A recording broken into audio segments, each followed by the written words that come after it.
السلام عليكم ورحمة الله وبركاته. الحمد لله رب العالمين. إن في عنتي بارجينا يا عفمات قبتنا الحمد لله. waxaan bilaabaynaa casharadeenan horey u sheegnay kuna saabsanaa siirada iyo taariikhda iyo qisooyin.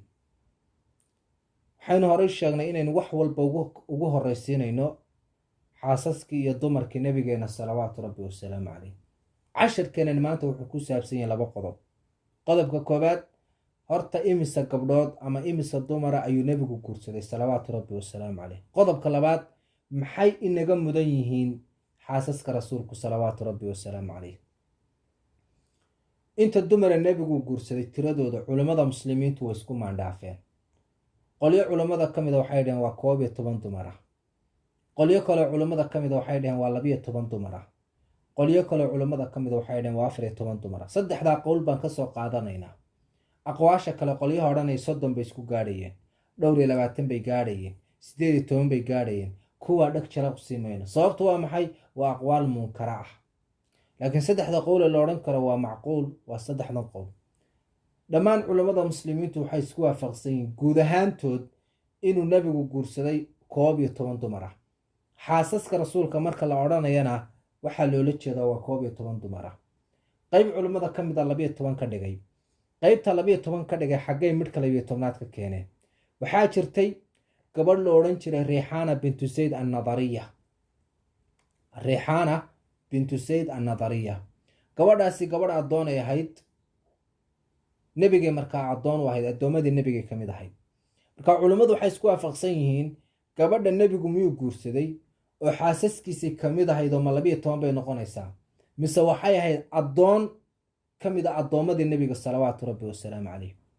culummadu waxay rajaxaan, qayb culammada ka mida waxay dhaheen xaas bay ahayd ka mid a xaasaskii rasuulka, sidaa daraaddeed xaasaska rasuulku 12 wey. laakiin sida raajixa saxdana ah, riixaana maysan ka mid ahayn xaasaska nebiga salawaatu rabbi wasalaamu caleyh. waxay ahayd addoon addoommadiis ka mida, waa u galmoon jira nebigu salawaatu rabbi wasalaamu caleyh. nebiga oo nool bayna dhimatay, nebiga oo nool ayayna geeriyootay gabadhan riixaana la odhan jiray. marka qolyaha culammada ah ee xaasaska rasuulka ka dhiga 12, gabadha riixaana ayay ku darayaan. sida raajixana riixaana ka mid maysan ahayn xaasaska nabigeena salawaatu rabbi wasalaamu caleyh. qolyaha yidhi 14 yidhi waxay ku dareen 2 gabdhood oo kale, oo waxay dhaheen waa 12ka gabdhood aan isla wada ogol lahay iyo riixaana 12 soomaha, 2 kale ku dareen. waxay ku dareen gabadh la odhan jiray umaymata bintu sharaaxiil. umaymata bintu sharaaxiil waxay ahayd gabadh uu nebigu guursaday, uu nebigu habeenkuu nebigu la guri galay. waxaa la odhan jiray umaymata binta sharaaxiil, waxayna loo yaqaanay ama ku magac dheerayd ibnataljown bay ku magac dheerayd. marka gabadha nebigu la guri galay, habeenkii gurigalka baa waxay nebiga ku tiri ilaahay baan kaa magangelayaa, acuudu billaahi minkay ku tiri nebiga. dee nebigu markuu damcay wixii nin gabadhiisa u doonin jiray inuu doonto, uu nebigu la guri galay, baa waxayba ku tiri nebiga acuudu billaahi minka, nebi maxamedow adigan ilaahay kaa magangelayaa. nebigu muxuu ugu jawaabay laqad cudti bicadiimin alxiqi biahlik. nebigu wuxuu ihi waxaad magan gashay alla weyn oo la magan galo, ee reerkiini iyo dadkiini orod u tag, waa furan tahay. marka gabadha nebigu waa furay. marka su-aasha waxaa weeye, gabadhii nebigu furay waa saxu nebigu waa guursaday, gabadha nebigu uu furay ma ka mid tahay xaasaskii nebiga salawaatu rabbi wasalaamu caleyh? maya wey, maya. gabadhaasina halkaasay kugu daysay. waxaa jiray gabadh kale oo la odhan jiray qutaylata bintul ashcab. sidoo kale ashcafna waa la yidhi, ashcaf. gabadhan markaa qutayle la odhan jiray, walaalkeed nin walaala ahayna la odhan jiray ibnu qays, nin la odhan jiray ibnu qays. iyada walaal ahaayeen baa nebiga u guuriyey salawaatu rabbi wasalaamu caleyh. nebigu u guuriyey, laakiin iyadaan weli nebiguusan la guri gelin, uusan nebigu guursan, oo nebiga aysan arag bay nebigu dhintay salawaatu rabbi wasalaamu caleyh. nebiga kadibna waxaa guursaday cikrimata binu abi jahal.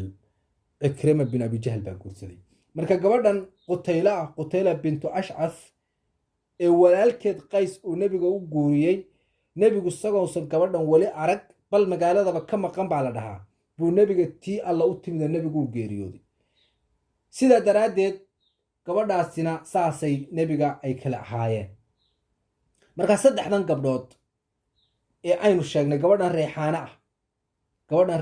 ah ee aynu nebiga addoommadiisa ka mid ahayd laakiin xaasaskiisa ka midaysan ahayn iyo gabadhan umaymo ah iyo gabadhan qutaylaha saddexdan gabdhood marka lagu daro 11 gabdhood ee laysla wada ogaa 14 bay saa ku noqonayaan marka culimmada yidhi xaasaska rasuulku waa 11 saddexdan gabdhood ma tirsadaan sababtaysan u tirsan saddexdan gabdhood gabadhna addoon bay ahayd addoontuna xaasaska kuma jirta sida qur-aankuna uu tilmaamay nebiguna uu caddeeyey macnaha gabadh addoonta ninku hadduu afar xaas isagoo ninkuu qabo oo ninka afar baa loo baneeyey sooma haa ninku isagoo afar xaas qabo ayuu hadduu addoome leeyahay addoommadiisa u tegi karaa marka addoommadu kuma jiraan xaasaska sideedaba nebi maxamed iyo ragga kale toona kuma jiraan marka shareecadina waa ka saartay marka gabadhaas reexaana addoon bay ahayd saasuu nebigu ugu tegi jiray xaasaska ka midaysan ahayn walidaalika xuquuqda xaasaska ma laha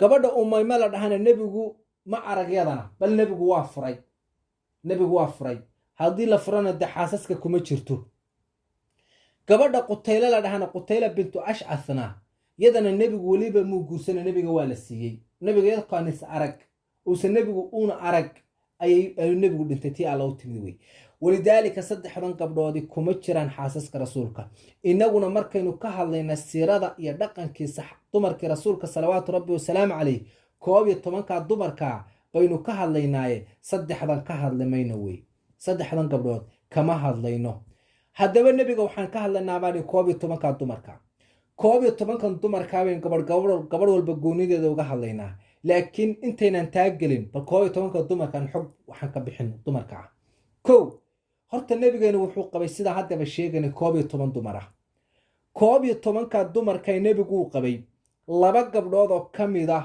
waxay geeriyoodeen oo tii alla u timid nebiga oo nool labadaa gabdhood waa gabadha la odhan jiray khadiija oo ahayd dumar gabadhii ugu horreysay nebigu guursaday salawaatu rabbi wasalaamu calayh iyo gabadha la odhan jiray saynab bintu khusayma labadaa gabdhoodii nebigoo nool bay dhinteen khadiijana nebigoo nool bay tii alla u timid saynab bintu khusaymana nebigoo nool bay tii alla u timid maxaa soo hadhay markaa 9 dumar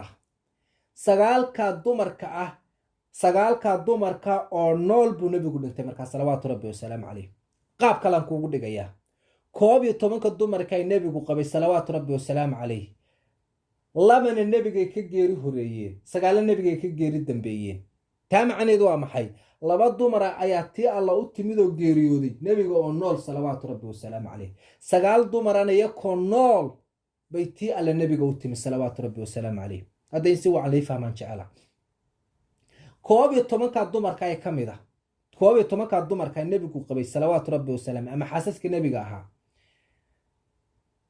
6 ka mid ah waa quraysh markaan leenahay quraysh carabtay ka tirsanayd marka carab oo dhanna ilaahay subxaana wa tacaala quraysh buu ka doortay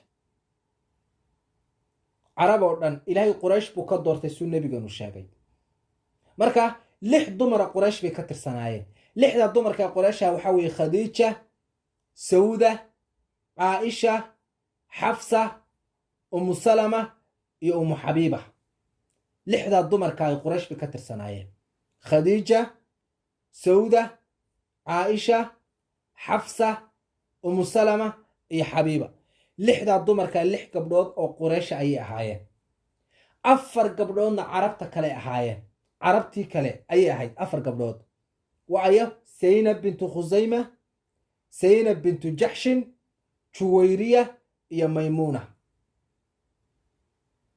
4taa gabdhoodna carabtii kale ahaayeen aan ku celiyo saynab bintu khusayma saynab bintu jaxshin juwayriya iyo maymuuna 4ta dumarkaana carabtii kale ahaayeen halkaa waa isku imisa 11 hal gabadhna reer bani israa'iil bay ahayd gabadha reer bani israa'iil waa tuma safiya marka koob iyo tobanka dumarka ay nebigu qabay salawaatu rabbi wasalaamu calayhi 6 quraysh bay ahayd, 4na carab bay ahayd, carabta kale midna reer bani israa'iil bay ahayd. halkaas qodobkii koowaad baynu kaga baxaynaa. waxaan jecelahay hadda inaan si wacan iskula fahanay tirada xaasaska rasuulka salawaatu rabbi wasalaamu calayhi. waxaan u gudbaynaa markaa